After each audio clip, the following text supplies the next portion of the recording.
Oh baby, no theme song because we're raw. What you get? This is the Movie Epidemic podcast. Remember when we had a theme song though? No, You don't remember that? I simply don't recall. There was a time. Yeah, well, you know what's interesting about that? Another podcast literally stole that and Seriously? started using that as their theme song. Yeah. Is that true? Yep, I'll show it to you later. That's insane. That's actually buck wild. Welcome to the Movie Epidemic podcast. My name is Charlie J. Chardley. I'm your host, Buck LeDuc. I do want to sleep Hollywood outside. LeDuc. I want to sleep outside in the snow. Cool. I've made the decision. I'm gonna do it. Just to do it once. I think I could do it, and I think I'd be all right. So today on the Movie Epidemic podcast, Podbot. Can we get Podbot in here? Oh, he's taking a really long time to walk over here. He's getting old. This dude's gonna break soon. Hello, Chadley. It's me, Podbot 5000. Hello, Podbot 5000. Where's Podbot 8000? Well, here's the thing. Yeah. He's getting a little rowdy, and I sent him for a run around the block. You guys aren't really friends anymore? No, we're friends. Oh, okay. We went through the trenches together. I just couldn't imagine like hanging out with my friends and being like, "Hey, go for a run around the block." Sometimes I like get your ass kicked. Sometimes I like to see my friends drop and give me 20. You know, like a military dad. I'm a military dad. I grew up as a bit of an army brat. Moved around a lot, and then ended up at in the employ of Bryan Singer. I wouldn't use employ. Yeah, no money, just furniture. It was more slave type activities. Hey, look, I don't want to. It was more master slave type relationship. Podbot, can you just tell me what movies we're watching this week? What are we watching today? I don't know. Probably Rocky 2. I think you guys watched Rocky last week. Yeah, Podbot, don't you schedule the show? What's going on here? I've been hitting the liquor a little bit today. Podbot, you're a robot. You can't be drunk. but you do drink a lot. I can confirm you've been doing that a lot. Yeah, so you're also watching Overlord. It's a Cloverfield movie. No, not really, but yeah, it's definitely a Cloverfield movie. Trust me, I looked into this. All right, what else are we watching? We're not watching two movies, Podbot. Fuck, we're gonna fire this robot. What? I don't. Why would you fire me? I literally scheduled this show. It's very important that I'm here. Podbot, what else? You know what, Podbot? Hey, you got anything I can take? Yeah. Podbot, why don't you take a minute? We're also going to be watching Sorry to Bother You from Boots Riley. Yeah, I love Boots Riley. Good rapper. Riley, yeah, he's a good rapper, yep. Hey, you're also going to be watching Blackkklansman. Spike Lee, Spike Lee's back at it again. As we know, Spike Lee is one of my favorite directors, so this should be interesting. Yeah, he's making this movie again. A lot. No, this isn't like his other movies. This one doesn't have a stance, which is weird. Oh, well, it does, but we'll talk about that a little bit later. So why don't we start off with a little bit of JJ action? Hey, though, can I take that shirt? No.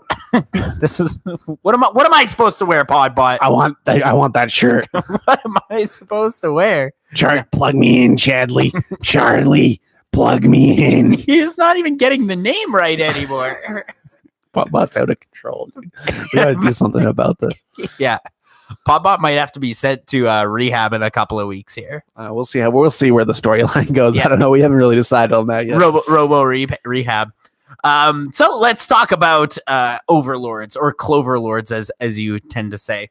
I've never said that in my life. That's a Chadley invention. Oh yeah, that was a Chadley invention. I respect film and say the full title. Overlord. So Overlord is a very weird movie. It's sort of like this historical hyperbole hybrid with what to me seemed like Resident Evil. It's just like a Resident Evil movie, kinda, but in World War II. It's way better than every Resident Evil movie. Oh, it's more like a Resident Evil, it's more like the video games of Resident Evil, and but simply, it does stink of Resident Evil. And simply the reason for that is Paul W.S. Anderson did not direct it. Yeah, absolutely. This was directed by Julius Avery, new director that I think that JJ just plucked off. What was that other movie he did? It was like Son of a Gun. Son of a Gun. Yeah, I was like Man with Gun, because like all I remember is Ewan McGregor holding a gun on the cover, and I'm like, Man with Gun. Yeah, you'd probably like it if you saw it. Yeah, I've never seen it. I've heard it's good though. No, well, that's what I've heard. I don't know what you've heard. I've heard it's good from you.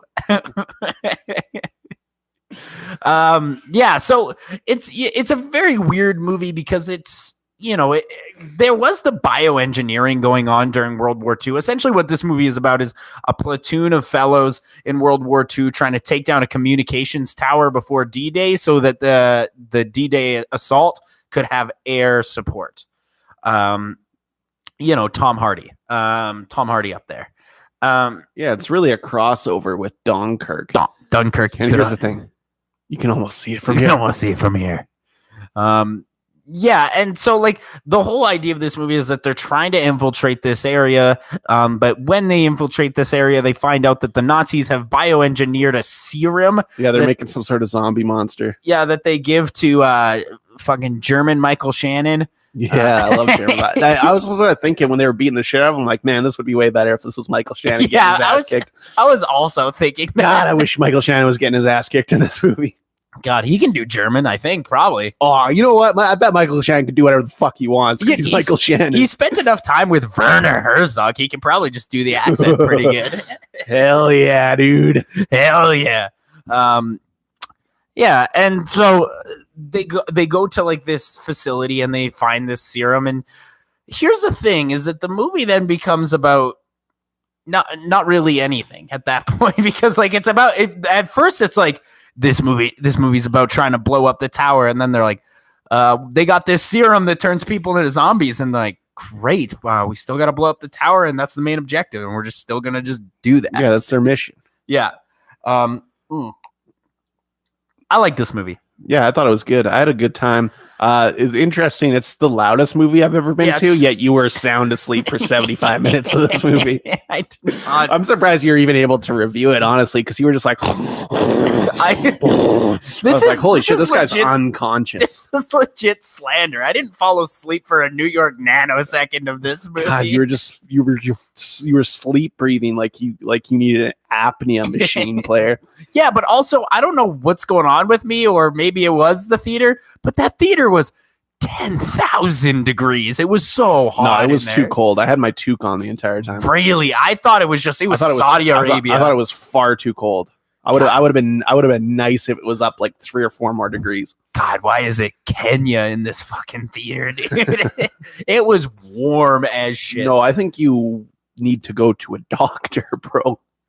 Yeah, I'm profusely sweating as we speak.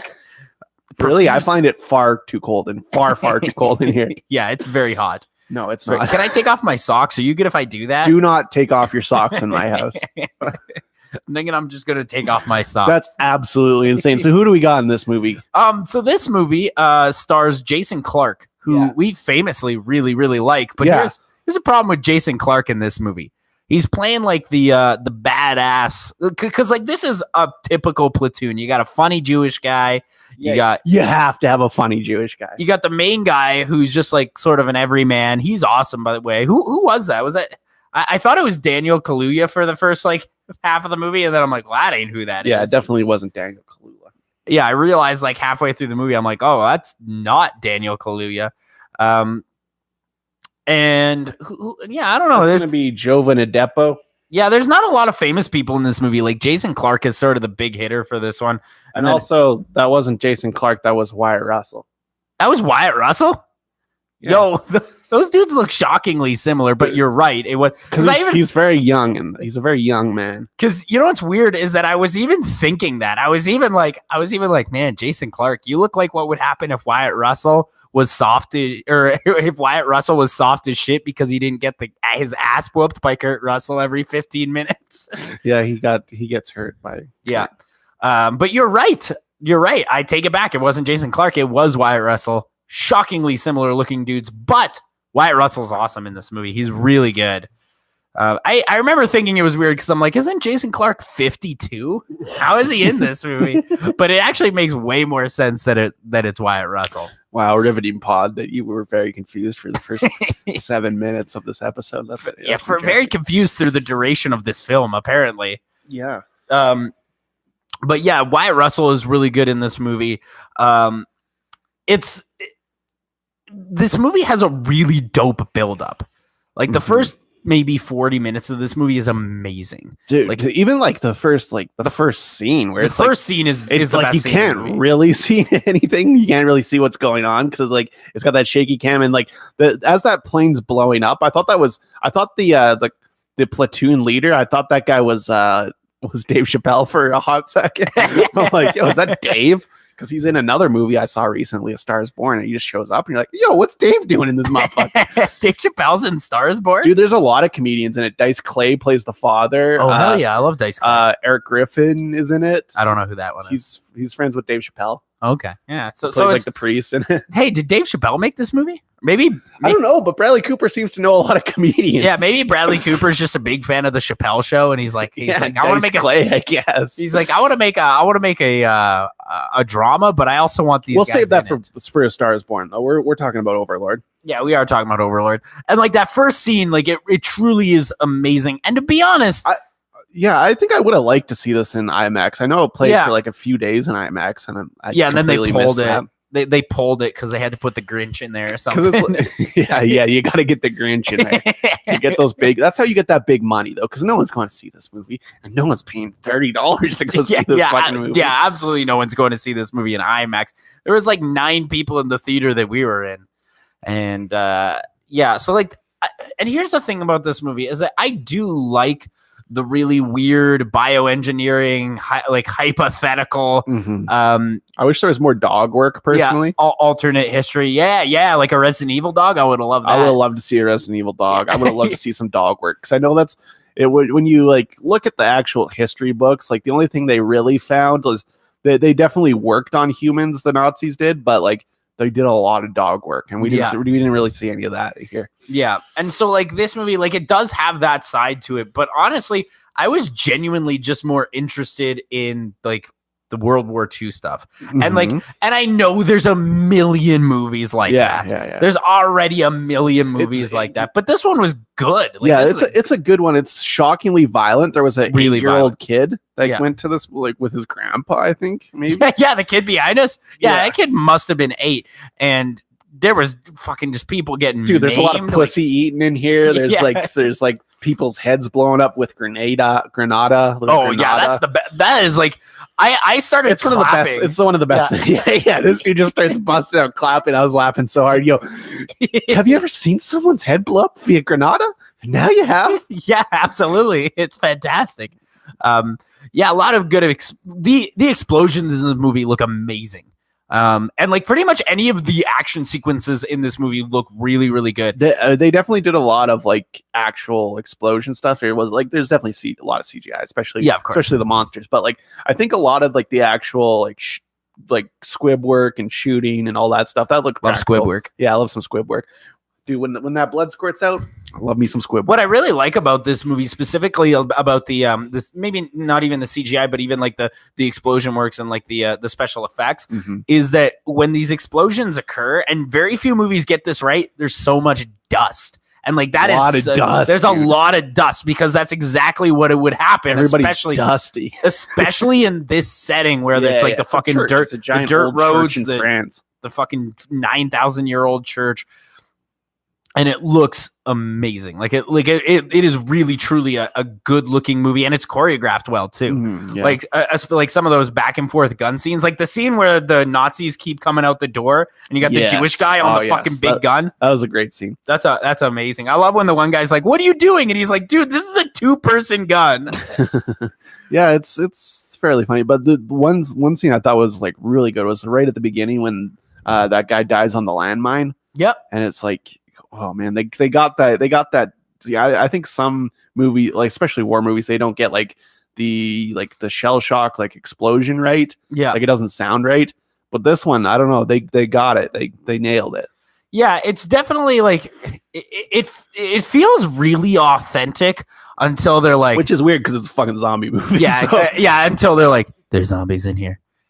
It's like is this fucking Split? Yeah, they start looking like the beast from Glass. all those Glass trailers. Buddy, I've seen that entire movie. Yeah, but I also still don't know what it's about. It's about Glass being Beast. Being Beast trainer. Be sniffing them a lot. Yeah, stop sniffing them. That's in every trailer. Yeah.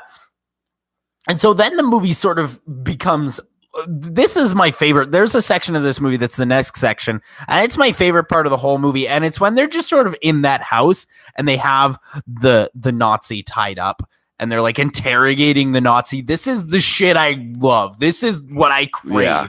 This is the shit I really like. And then that's when it's sort of like I'm not going to say the movie gets worse once you get the zombie stuff in there, but it certainly does jump off the rails. It leaps off the rails and gets pretty wacky and almost I don't want to say disrespectfully so, but the movie before then feels like a pretty true to story World War II tale. Do we need another World War II movie? I know, and that's what I'm saying. Come on, let's have some zombies. Yeah. Let's have some Nazi zombies. Come on. 1,000 year Reich, baby. Is this dude doing a Michael Keaton impression at me? Come on. I'm doing a lot of impressions. Hell yeah.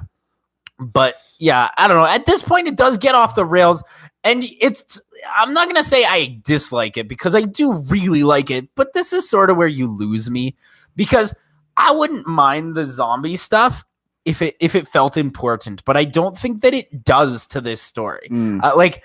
I do think that it's neat that it's in there, and there's a really cool fight scene with the weird German Albert Wesker type character.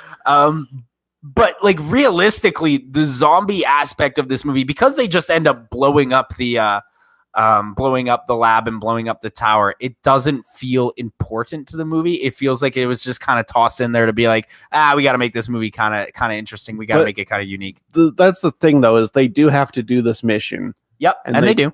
And they do the mission, and they also save the kid. There's a whole subplot with the French woman and her brother. Yeah, and I kind of like that subplot because that subplot feels important because it's like that's human condition, and that feels like it's gripping to the characters. And there's even that scene that I really like when they're debating whether or not to just blow the fucking thing up with the kid inside or to go in and save the kid. And the Jewish guy is like, he's like, man, it's a very slim chance that we're walking out of there alive, but can you imagine the walk? And you're like, fuck, that's dope. It's cliche, but it's dope. Oh, this movie is full of cliches. Absolutely. And some pretty bad dialogue. Yeah, the script isn't great, but I did have a fucking good time with this movie. Well, it's insanely fun. Yeah. Like and like that sounds messed up because it's a movie about Nazis and World War II and plane explosions and D-Day. It's one of those movies that I knew I was going to like from the production logo because it was in black and white. Yeah. And then they put like the old ass like Overlord logo, and it even had like the MX. Yeah, it even had like that old school like thing that's on like Spartacus and shit. Yes, it's copyright 2018 Paramount Productions. Old ass font. I was like, yo, whenever you get that production logo company right, I'm on board. Yeah, you and I turned to each other at that point and we're like, oh, we got a treatment. See, because we like production company logos more than most films that we see. That's correct. I really like that Bad Robot one. Oh yeah, Bad Robot's a classic. That's one day will be hailed as a classic production company logo. Absolutely, I agree. Even JJ's out here, dude. He's made 9 movies from under the label, but they're all pretty good, except for a couple of those Overlord ones. Yeah, those Cloverlord ones. Cloverlords, yeah, Cloverfold 1. There's only one good Cloverfield movie. Yeah, it's true, but it's a 5, so it's but weird. It is a 5. The other ones are halvies, but Cloverfield 2 is a 5. It's weird. Very interesting. Yeah.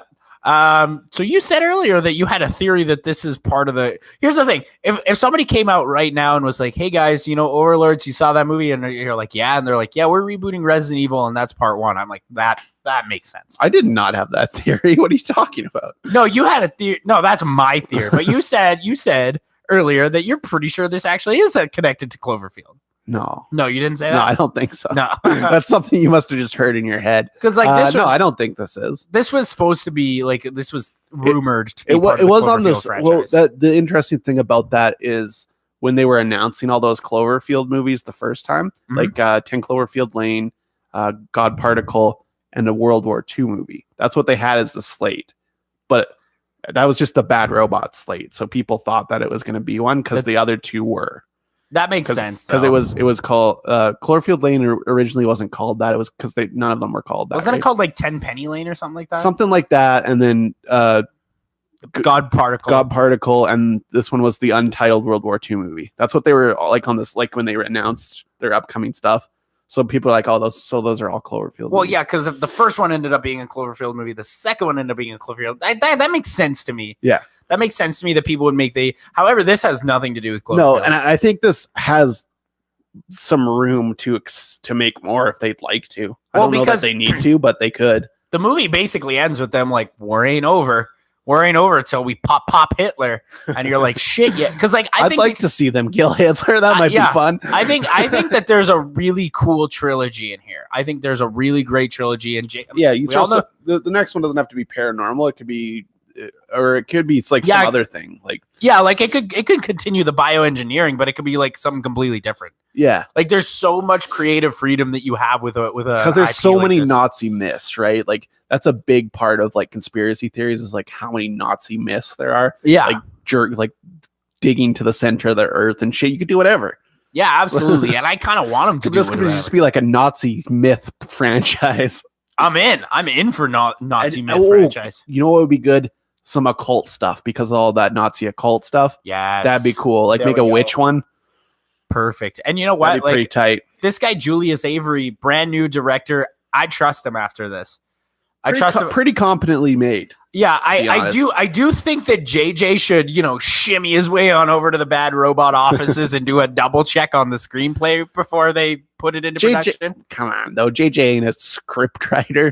Yeah, too true. It's he's lower rent Spielberg, and it's not about the script, dude. It's about the movie magic. Yeah, it's about the experience, which is why I like JJ because he knows that. He gets it better than anyone right now. Sure. And he is the guy that Shyamalan wasn't the guy. He was touted as the next Spielberg. He wasn't the guy. It wasn't the guy. It was JJ. JJ did it. Yeah, exactly. And I don't know that JJ will have the expansive catalog because he's more of a producer at this point. But I do see the comparison. Was it JJ who did Lost? Yeah. Yeah. Okay. Well, right there, that's a legacy. Fucking Lost is fucking awesome. Yeah. Super 8. Can't forget Super 8. Oh, okay. That movie is bad though. Nah, Super 8's good. Super 8 is not good. Yeah, it is. It's good, and people will have my side on this one because it is good. All right, yeah. Well, I mean, it is bad, but so yeah, I like Overlords. I think it's a lot of fun. It gets off the rails, and I think that it does distract itself from its own ideas a little bit. So overall, I think it's okay.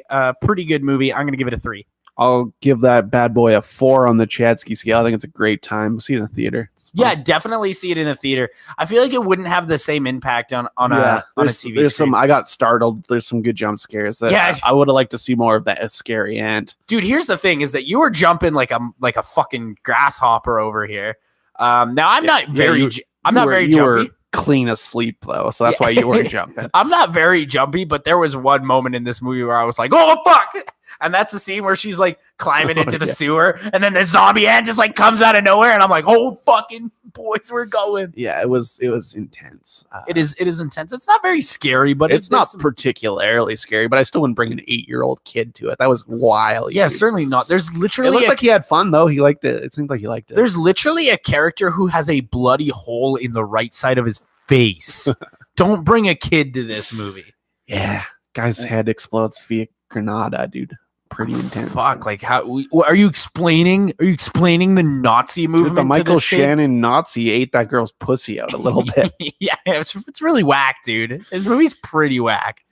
Yeah, I like it though. I don't know if I'll ever see it again. But I would definitely see a sequel. I have no intention of watching it again, but I had a great time watching it. So yeah, that's what matters. I would see a sequel, but I don't think I'd watch this one again. All right, so shall we move on to my boy?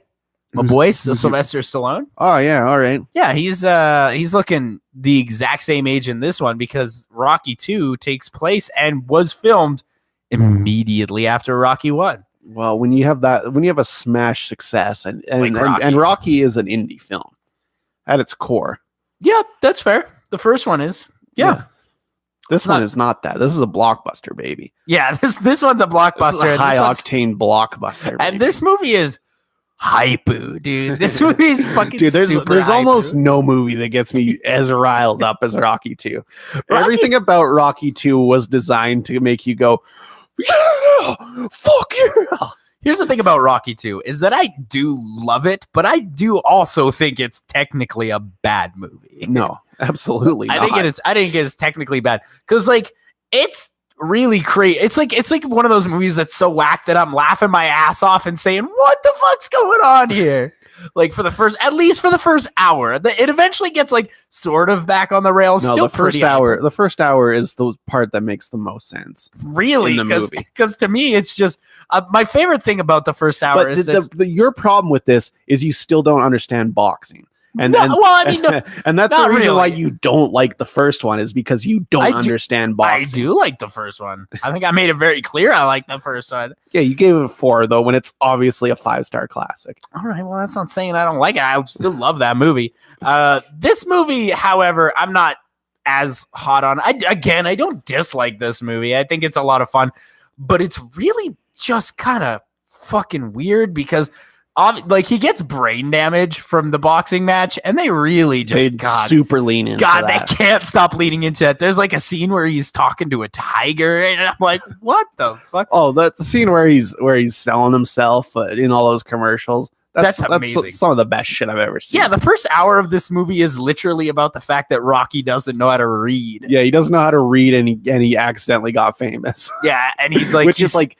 It's one of the best. Like it's where you would have to take. Like this is a perfect sequel because it literally picks up. In fact, it plays the end of the last movie. Yeah, just in case you forgot how good the last one is, they're like, we're just gonna play the entire last scene of the last movie in full, dude. I did not like that. I was kind of pissed. I know you hate that stuff. Yeah, well, and I especially hate it because like here's the thing. Is that I guess in 79 that would make sense because these movies only came out in theaters, like they didn't have like, you might not even seen it because it was a weird movie. Yeah, it's like there was not like a direct to video home video option back in 79. I get it. But when I've just watched Rocky 1 8 minutes ago and now Rocky 2 is playing the same scene, I'm kind of like, I've seen this. And like I'm watching it and I'm like, is this the same scene or is this something else? And like the more you watch it, the more you're like, no, this is literally the exact same thing that I just watched. And I do hate that. Then the movie is all about his brain damage and him and Adrian get married. I do like that. I think it runs a little quick. He's like, hey, Adrian, you want to get married? And she's like, yeah, I'd love that. And then the next scene is like, you may kiss a bride, and it's like, oh, okay, well, not. But why do we need more of that though? Because it's technically about this. This is about a man who's trying to, he's trying to deal with the fame that he accidentally stumbled onto, and now has to prove himself once again. Yeah, that really is what this movie is about. But I just think that they lean so hard into the fact that, and I mentioned this on the last pod, is that it didn't really feel like he earned it at all. It was just sort of handed to him. But he did earn it at the end of the movie. At the end of this movie, he earns it. At the end of the first movie, he earns it. Yeah, he goes the distance with Apollo Creed. Yeah, all right. Yeah, fair enough. But this one just sort of totes on that even more. That's like, but no, this movie totes on the fact that Apollo is obsessed with beating him for real. Yeah, absolutely. And that's a very important. I just feel like this movie totes on the fact that he's just so unspectacular as a person. But that's why it's good though. It's because he's genuine. This ain't Hollywood bullshit, dude. But then just when you think the movie can't get any whacker, and it's pretty like, here's the thing, this movie's whack, fam. Like even you gotta admit it's pretty whack. No, it's not whack. There's like this scene that goes on for so long, and it's just Rocky just buying shit. And this is simultaneously my favorite part of the movie because it's silly and funny, but also my least favorite part of the movie because it's just really dumb. And it's like, no, it's not dumb. It's what would happen if you became famous and had brain damage and instantly just had money. He's like, my favorite part is when he's like, hey, look at this jacket over here. It's got a tiger and it's black. Yeah, I like it. Yeah. I like tigers. I like the color black. That's the best scene in any Rocky movie, dude. It's just it feels like they dumbed the character down, which, yes, he has brain damage. I get it. Like, he's got brain damage from his fight with Apollo Creed, but they dumbed the character down so much to a point where I'm on the side of Adrian. And that's where I think this movie like has its best parts, is like the relationship between Adrian and Rocky, because Rocky doesn't get it. Like, he doesn't get it in this movie until like the end of the movie. Mm-hmm. And like, it's called a story arc. Yes, and that is good. And I like the relationship between Rocky and Adrian in this movie. What I don't like is the fact that they make you kind of dislike Rocky. Like, he's just acting like kind of an asshole like for the first hour of the movie, because he needs to redeem himself by the end of the movie. Yeah. All right. Yeah. It's look, it's definitely a cliche boxing movie before cliche boxing movies existed. Yep, that's true. So, like, I don't see, it's classic story. This is a story arc. We watch so many movies on the show that fucking fumble that. Yeah, and this is a perfectly executed movie, sequel. You make a good point. Perfectly executed sequel. Perfectly executed sequel. Yes. That's like. But also, this is the very similar movie. It's not, though. It's the natural progression of a story. It's the same story, but it's the progression of that story. Yeah, but like that's like saying Lord of the Rings and Lord of the Rings Twin Towers are the same movie. Twin Towers. 9/11, never forget. What I'm saying here is it's a sequel, but it's the same story. But like, here's the thing, is that it feels like it's something else. Beats because it's a boxing movie. It's a sports movie. Yeah, but then this time Apollo is obsessed and Apollo is chasing Rocky instead of Rocky chasing Apollo. Yeah, it's the mirror version of the first movie for sure. But like, even like those training montages, that's what a story is. Yeah, but what I'm saying is, like, even those training montages, this is the second act in a 3-part story. There's 2 training montages back to back, yeah. That's insane, obviously. But that's why. But it's also fucking wild, dude. Like it gets me so. I think this movie's funny. Like, this movie is kind of funny to me, because it's just so in your face and crazy. Whereas the first one was subtle. The first one, well, maybe not subtle, but more subtle than this movie, certainly. Because this movie, like, they are done babying you. They are done making the movie that's going to blow you away. Now they're going to fist fuck you, ham fuck you with Rocky's story. But like that montage that he does where he's like breaking the steel and shit, it's the exact same montage, except at the part where he dances around at the top of the stairs, there's people lifting him up and shit. Yes, because he has the support of the people. That's the point. That was the point of the first movie. It's like you're knocking this movie even though it's executing exactly how it should execute. I don't know if I would say it's executing exactly as it should. Yes. I'm executing exactly as it could, maybe? As a Rocky sequel would execute. And you know what? Like, if you had to, which clearly they did, if you had to make a Rocky movie that took place literally minutes after the first movie, I guess this is the way that you do it. I also one thing, and this is a very small pick. I don't like that Apollo Creed is once again the villain, because it does solidify that it's like, hey, same fucking movie, same movie. It does solidify it. Whereas that's why I like the ones coming up. Same movie though. Oh my God, it is so much the same movie. It's the same idea because it's a continuation of the story. Like, it's not the same movie, it's the same story. Yeah, it's the same story, but like, why would he go through these events twice? Because it's a rematch. I don't understand. Well, what are you not following here? I'm following. I just don't know if it's quite the way I would have done it. Like, that's what I'm saying. He wasn't the champ. So he can't, there's not another story. He has to win the belt for it to continue. This is the second act of a 3-act play. But like, yeah, but like the point of him losing is sort of the important part of the first Rocky movie. The fact that he wins in this movie sort of dumbs it down a little bit. No, because then that's how it continues. However, that final scene with Apollo Creed is amazing. The final 25 minutes of this movie is fucking unbelievable. It's good. Dude. It is good. It's one of the like. It's the fakest fight of all time, but it's also like it's I'm on the edge of my seat. Dude. It's cinema. Pure cinema. That's pure cinema, dude. They really lean on the slow-mo, which I do actually like. Hell yeah, dude. Yeah, this movie's whack, dude. It's really and I'm not saying whack. I'm saying it's wacky. Like it's just a super silly version of Rocky, which is fine, I guess. I mean, like I said, I don't dislike this movie. I still think it's pretty good, but it is just wacky version of Rocky. Second act of a 3-act play. If that's what you think, that's what you think. A 3-act play that they stretched to 9 movies. Hell yeah! I can't wait to see Rocky 8 next week. Hell yeah! Yeah, I don't know. Like I said, I do like this movie, so I'm gonna give it an 8. Okay, an 8. I'm gonna give it a 3. Give it the Covenant 8 out of 5.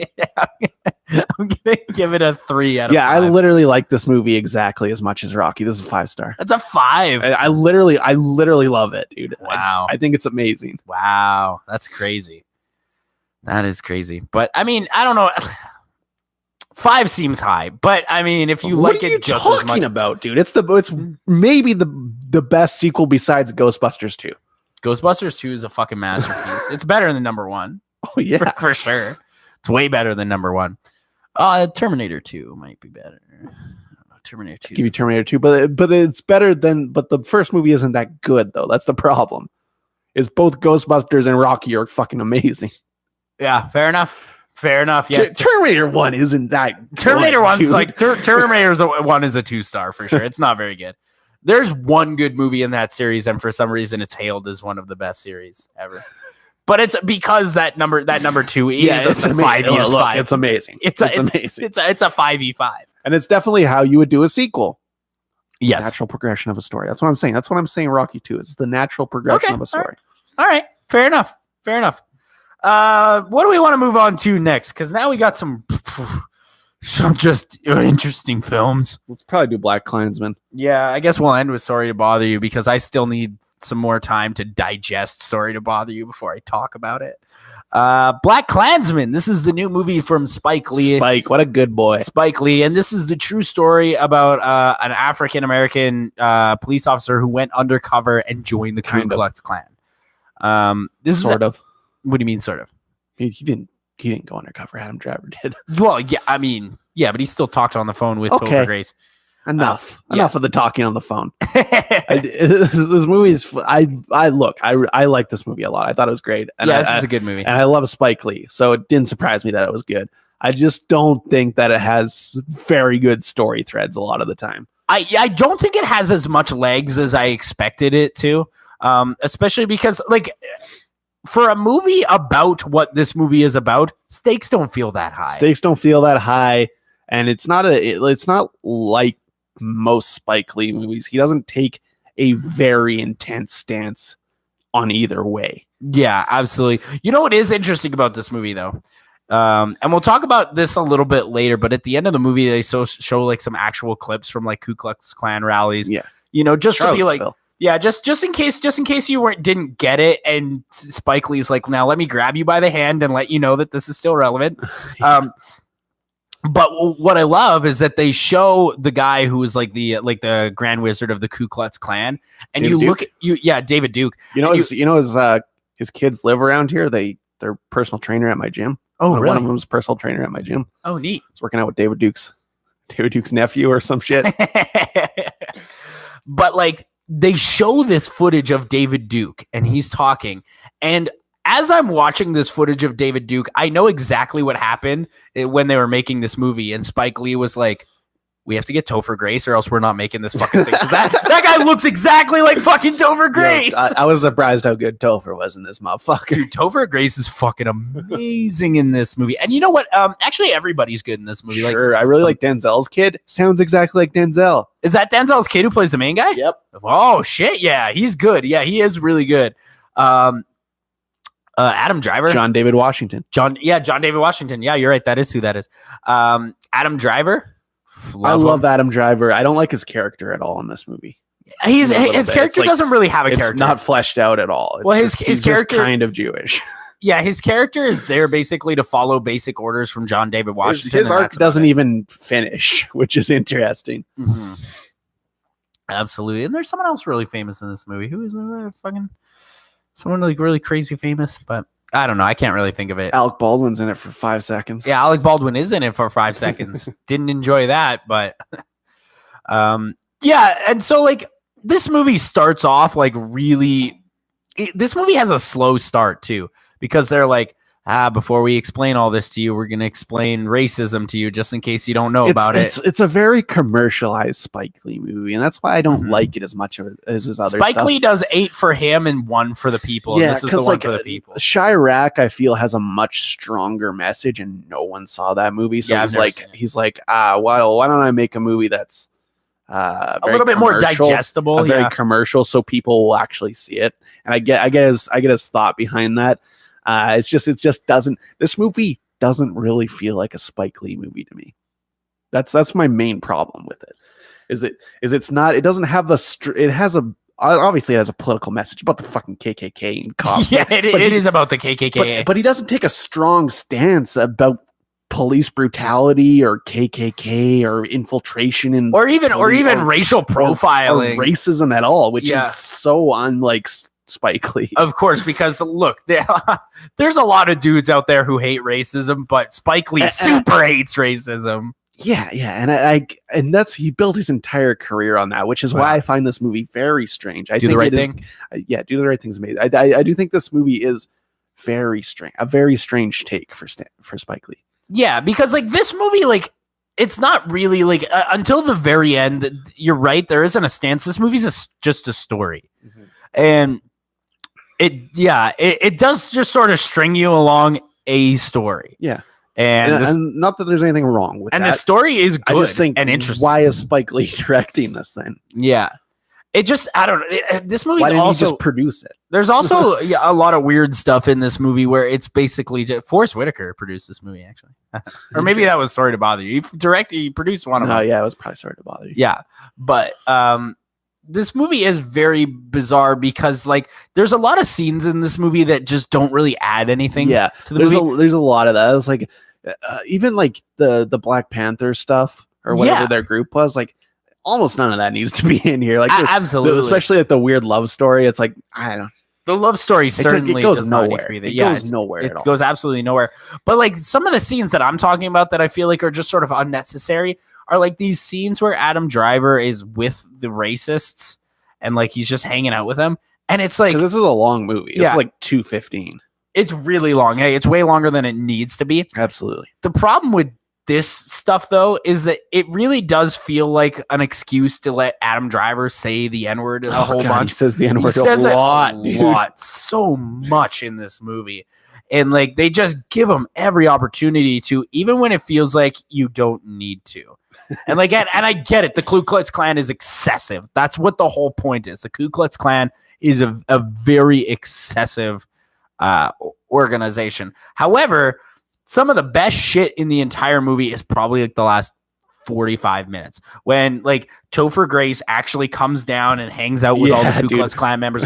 And then like there's all these plots and that's when the movie's amazing. And you have like the weird thing about this movie is that it puts the Ku Klux Klan in a really weird light where it makes it seem like there's good people on the Ku Klux Klan on both sides. And there's good guys on both sides. On both sides. There's good guys on both sides. Like it does make it feel like the David Duke character is like a racist, but kind of nice. He's likable, and I don't like movies that make David Duke likable, even if he was a charismatic man.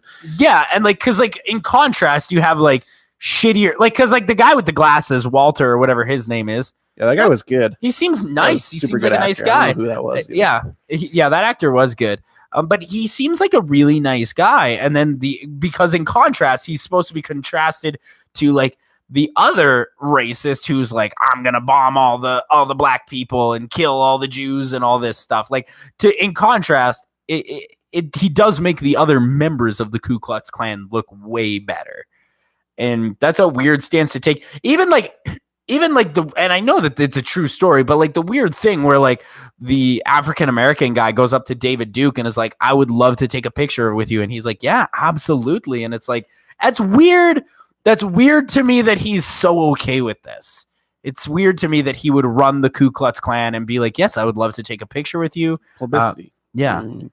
But like, that's not the kind of publicity you would be wanting to look for if you were the fucking head of the Ku Klux Klan. I think that would be more damaging than anything. And this is a really weird train of thought, but it did feel like they were sort of protagonizing a couple of the Ku Klux Klan members, which again, very not like Spike Lee at all. That's what I found weird. And it's not necessarily it's good. Like the movie's well made. The movie's a well-made movie. It's an amazing looking movie. I don't know that the script was it could have been tighter, I think. Like, and I think this movie could have been at 145, but Spike Lee don't do that. No, not anymore.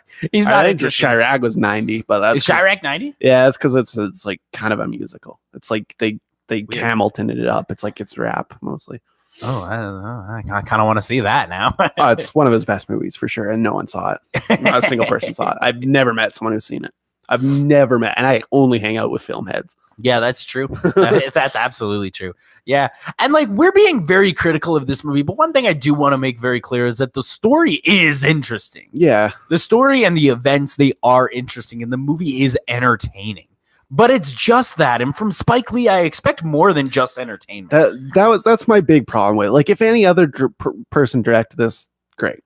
Yeah. Great movie. Yeah, really, really Spike good. Lee though, come on.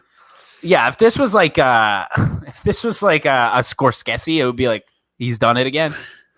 But yeah, look, when I go to a Spike Lee movie, I want the highly politicized stance. I agree.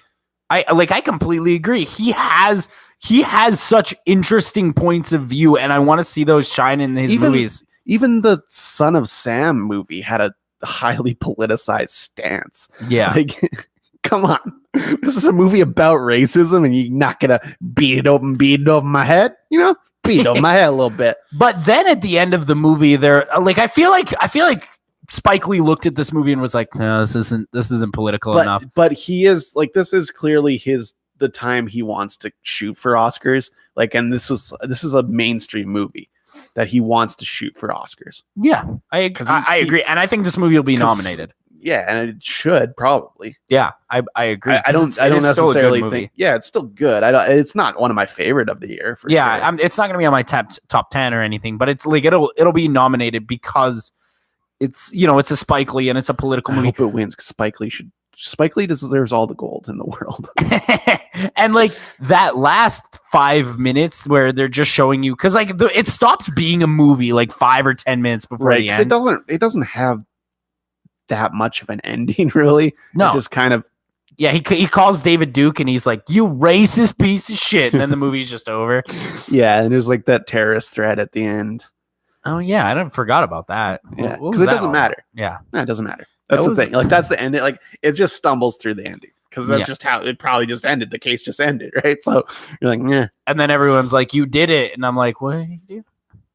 What exactly?" I killed a couple of Ku Klux Klan members. I guess. Yeah, popped a couple of those boys. Yeah, popped a couple of them good boys.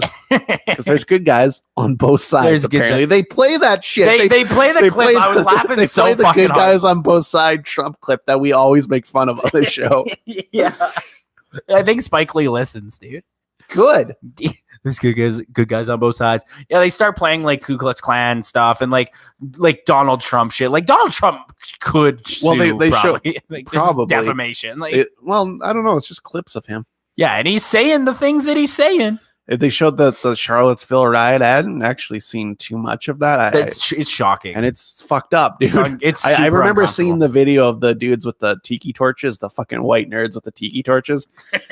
But this, like, they show like a lot of the violence that happened. Fucked up, man. Like pretty fucked up. Like there are white supremacists like mowing down people with their cars. Like it's fucked. It's that one fucked me up. And there's like are those people?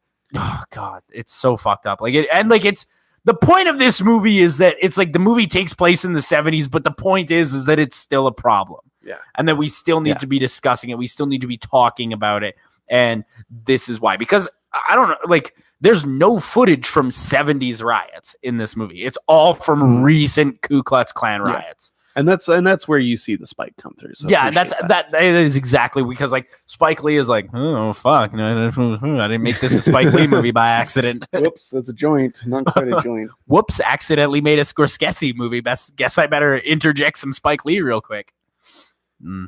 Yeah, but it's good. I do like this movie. I think it's got its issues here and there, but I still think this movie's a solid 4-star.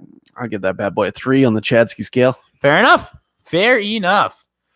Want to talk about the weirdest fucking thing I've ever seen in my entire goddamn life? I can't review this movie. I literally, I cannot do it. Touted as my favorite movie of the year. I can't review this movie. I like it when someone takes big swings. I'm tired of seeing the same goddamn superhero movie. And this movie is a swing, dude. It's certainly a swing, and I sure as shit like it, but it is fucking weird. Sorry to bother you. Boots Riley's first film, a very talented rapper, wanted to make a weird as fuck movie, and this movie is advertised as simply just a man that goes to his job at a call center, and you don't really know what it's going to be about. They highlight the white voice in the trailer, but this movie goes to places that you would never ever guess. Yeah, there's no way in 5 million years you would expect the shit that happens in this movie.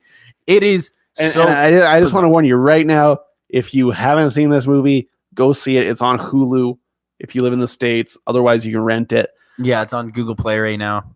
This movie is wild. It's fucking crazy, and everybody should see it. But for anybody who follows like if anybody follows my written reviews,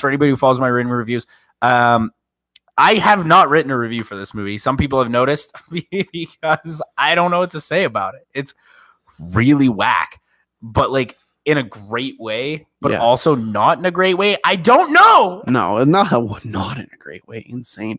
This is one of those movies where you could tell me any rating. You could be like, this is a 1-star, and I'd be like, correct. Or you could be like, this is a 5-star, and I'm like, yep, sure is. So this movie starts out innocently enough, and it's very funny. Like, that's the thing about this movie is it's fucking and there's hilarious, a million famous people in this movie. A lot of famous people in Tessa Thompson is fucking amazing. She's so good in this movie. She's so good. Dude, even the white voices are famous people. It's fucking David Cross and Patton. My boy Patton, Patton. Fucking Danny Glover shows up. Everybody famous in this motherfucker. Danny Glover, Armie Hammer, who's the best part of me. We love Armie Terry Hammer. Crews. That's what good story about this. I was watching this with a girl, and she immediately ghosted me after we watched this because that makes sense.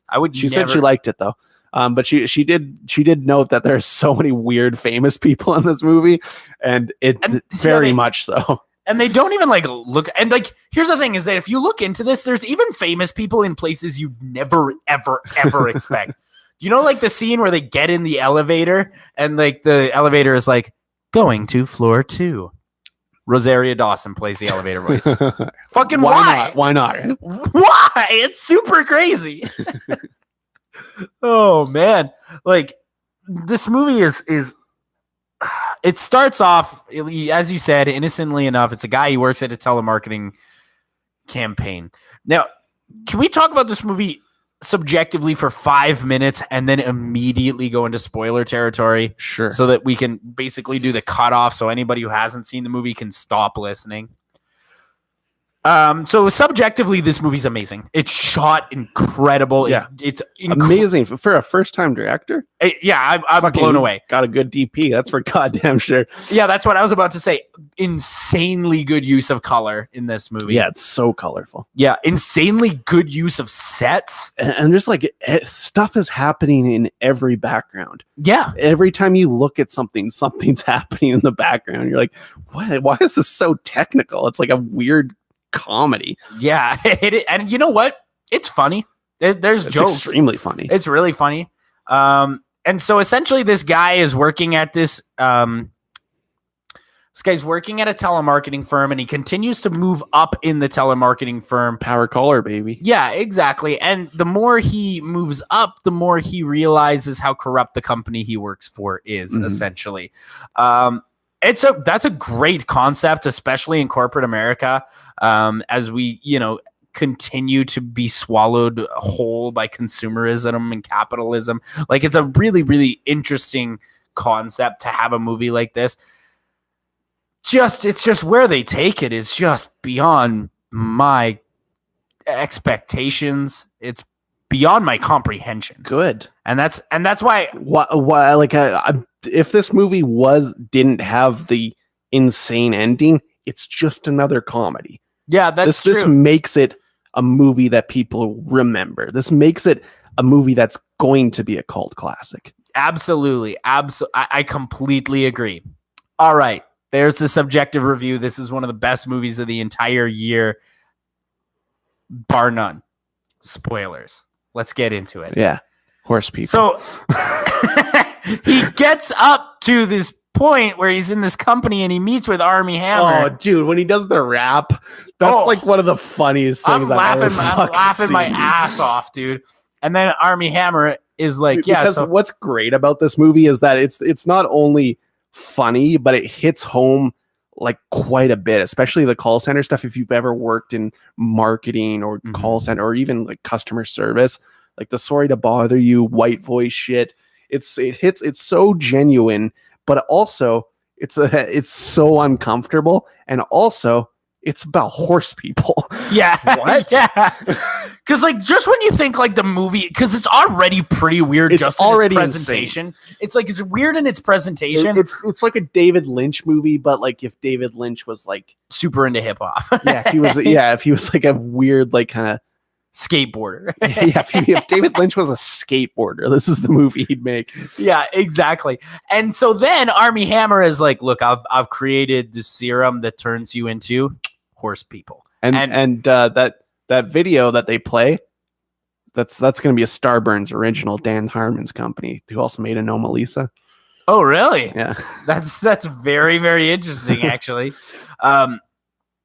And so, like, this main character, he takes video of the horse people. And this is probably the part of the movie that I think is so indicative of the United States and capitalism and all that. Yeah. Is the point where he takes the video, he posts it, he puts and it online. Armie Hammer gets more famous because of it. It's the best scene in, like, any movie, because even when it's at its most crazy, they introduce Armie Hammer's trying to make better like slave labor by turning people into horses, and you're like, this is the most fucked up thing of all time. It gets more fucked up.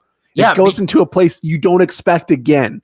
Yeah. What? And then it goes into the wackiest place of all time. The horse is breaking out and beating the shit out of cops. Yeah. And what? And this movie is like, basically it's fantasy, and it never because it's so genuine that you don't really think about it, right? Because you see that they have like the slave labor camps or whatever. Yeah, what is that called? It's like Worry Free or whatever. Yeah, Worry Free. Yeah. And then you see like the only other TV show is I just got the shit kicked out of me. It's basically Ow My Balls from Idiocracy. Yeah, so it is like an Idiocracy type world. Like, it's already weird. Yeah, but it's not like it's not as slapstick as Idiocracy. And there's also something off about like it's not the real world. There's something off about it. He's like, what is that? That's the VIP room. And he walks in, it's all hazy. It's like the movie's a haze. The whole movie's a haze. Well, I like that he goes into the VIP room, and the VIP room is more Like, and this is like one of the metaphors, because everything in this movie is a metaphor, by the way. Absolutely fucking everything, even the horse people. One of my favorite metaphors is when he goes into the VIP room and it's way more packed than just the regular room, because everybody in this generation has this sense of I'm special.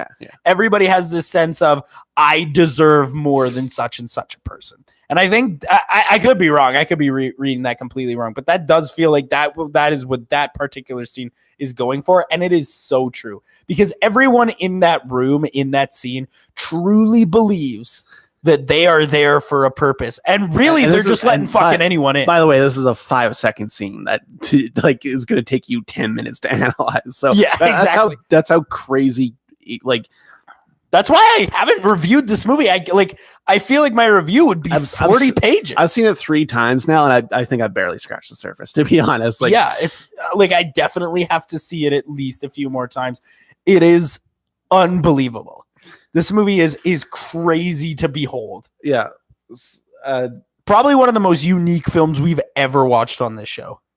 Yeah, and what's his name? Lakeith Stanfield? Yep. Fuck, he's so good, dude. He's amazing. He's so good. Yeah. Yeah, like I said, like everybody's good in this movie. He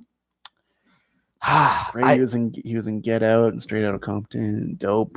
We've talked about him. Yeah, Dope's good. Dope is really good, actually.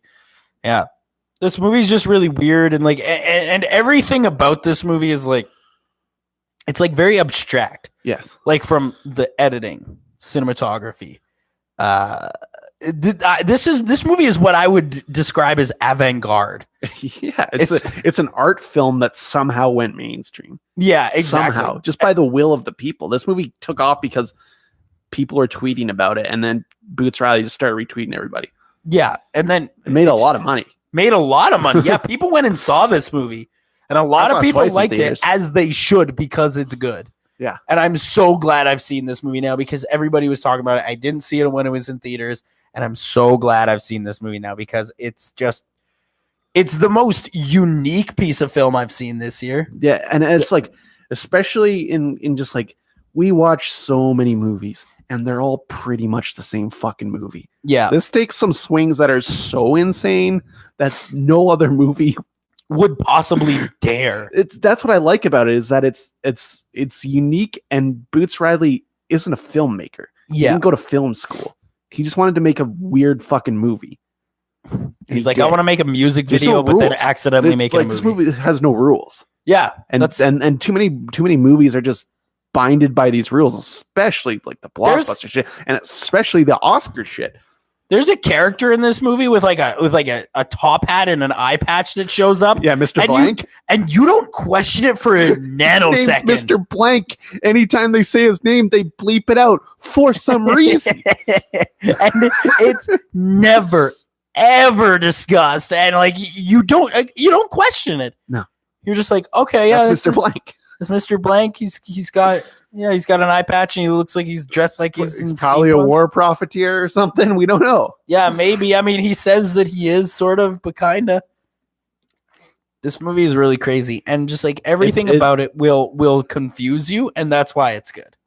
Fucking this movie's out here blowing people's brains apart, dude. If this is like the movie that I think Get Out was touted to be. Yeah, I completely agree. Because I like Get Out, but I like this much better. I like Get Out also, but this is a true piece of innovation. Like, I want more people to understand you can make an art film. You can make something as weird as you want, and you can still be good. Too bad Damien Chazelle is going to fucking get the Best Director Academy Award for that fucking... Yeah, the shaky cam movie. Yeah, that shaky cam movie where Ryan Gosling goes to the bland-looking moon in a bland-looking movie. Yeah, Rami Malek's prosthetic teeth are going to get a nom, and Keith Stanfield's not going to even be at the event. Although, I mean, like, Get Out was nommed last year, and that was like, even that was kind of weird. This is not going to be nommed, dude.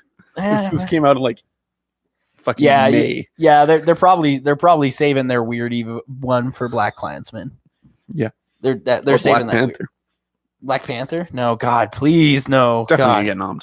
No. Yeah, it's gonna get one of the 10. No. Best Picture, yeah, for sure. Why? 100%. Why? Because they want to put a superhero movie. Fuck them. Fuck if they do that. I'll be pissed. 100%. Fucking guaranteed. Fucking just give the Oscar to Infinity War. It already made $1 billion. No, it's not gonna win, but it's gonna get noms. Give it to Venom. Fuck you guys. Just give it to Venom. They want to put they axe the popular category, but that doesn't mean that they're not gonna do something with Black Panther. Yeah, it's true. Yeah, that's very true. So obviously, Sorry to Bother You is a 5. Yeah, it's a 5. Of course it is. I've been struggling with this all week. I've been struggling with this all week. And tomorrow I might think it's a 2. Easily my favorite movie of the year because it is so weird. It is so unique. It's whack. Every movie we watched this week is whack. Super whack. Bit. Yeah, it's been a whack week. Do you want to do some trailer trash? Sure. So there's 3 really big ones that I want to talk about. We got the final trailer for Aquaman. Yeah, it looks very shiny. Yeah, it's very shiny. It looks really fake. Yeah.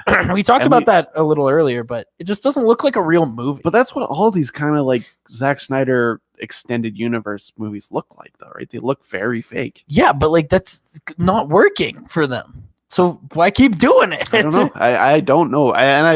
I think it's weird that James Wan was cool with it looking like that because that's not his aesthetic. Really. Yeah, not at all. Like I feel like it almost feels like James Wan looked at the movie and was like, "I'm not happy with this," and Zack Snyder's like, "No, well, too bad." Yeah, Deborah Snyder. Yeah, Deborah Snyder is like, "All right, gotta call Zach real quick. Fucking compare. You're gonna take this bad boy, put it up against a copy of 300, and be like, nah, no, it's got to look more like this. It's got to look more like a comic book. No, it doesn't. Though. No, it doesn't, because it's movie, not comic. Movie, though. It's movie. Yeah. So I don't know. We're definitely gonna be seeing it. I like that Willem Dafoe in there, though. Yeah, and the man bun. I do actually really like that. And I like Amber Heard.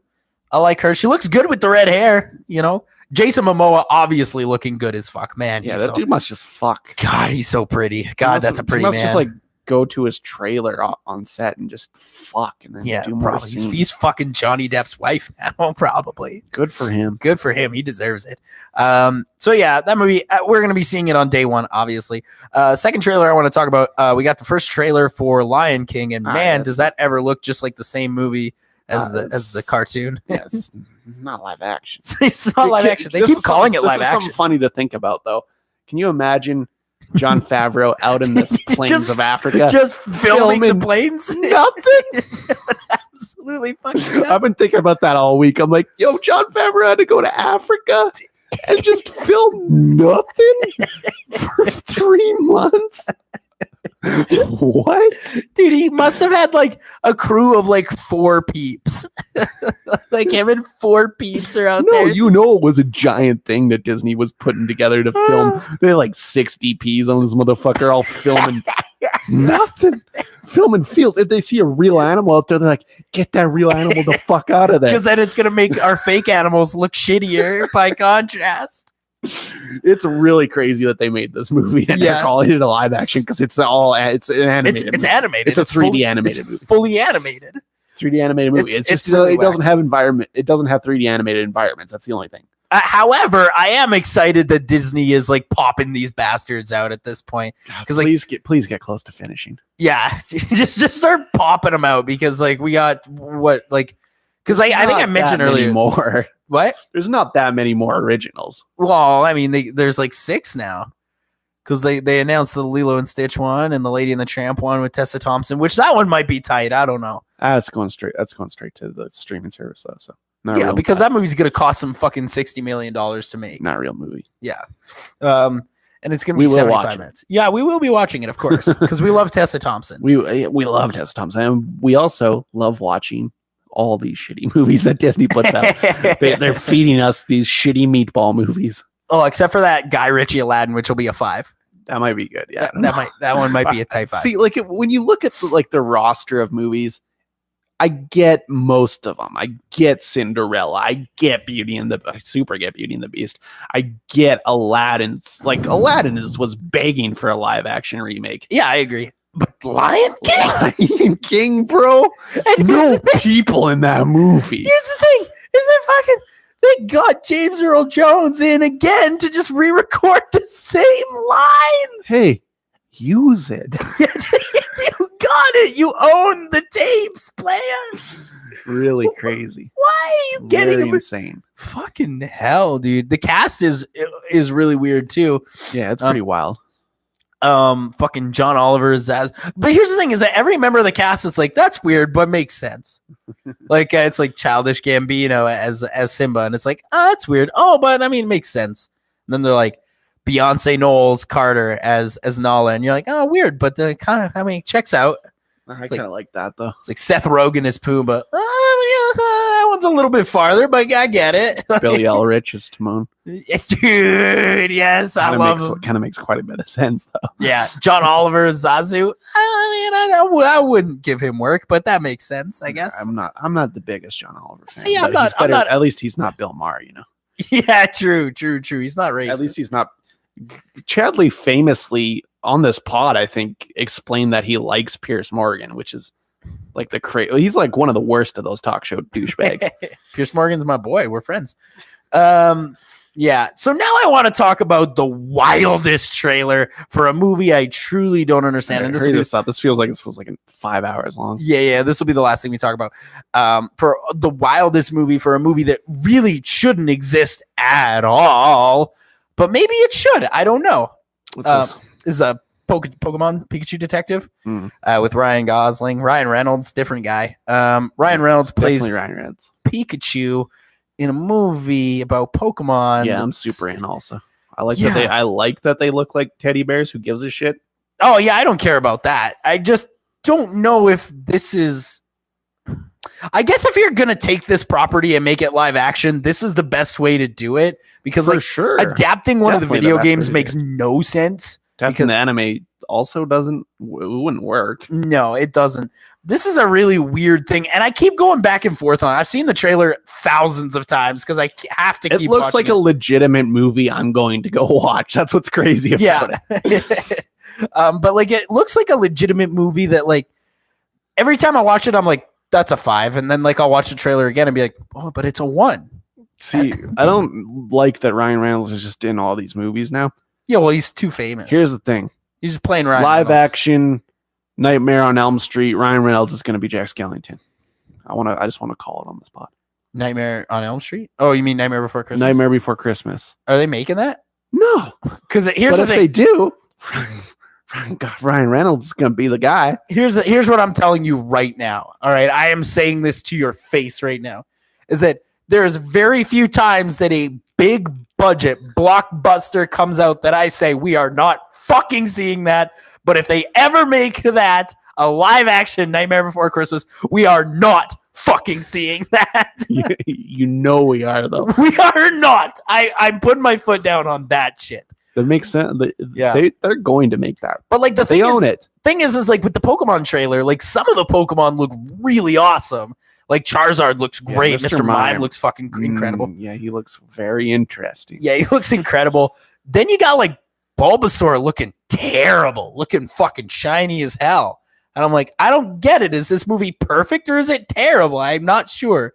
I think time will only tell on that one. I just can't believe it exists, to be honest. Time shall tell about that. You can follow me on Twitter at Last Cool Dude. Where's the socials going to be? You can follow us on Twitter at Movie Epidemic. You can follow us on Instagram at Movie Epidemic. And you can follow us on Facebook at Punch Nerds -Movie Epidemic. Yeah, see if Podcast Bot 8000's come back and let's see if we can get what's going on next week. I just ran 3 miles. I'm exhausted.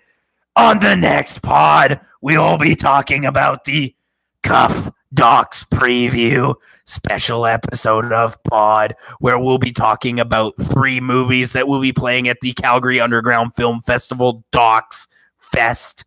We'll be talking about Minding the Gap. We'll be talking about Rodents of Unusual Size, and we'll be talking about the People's Republic of Desire. Thank you for listening to Movie Epidemic Podcast.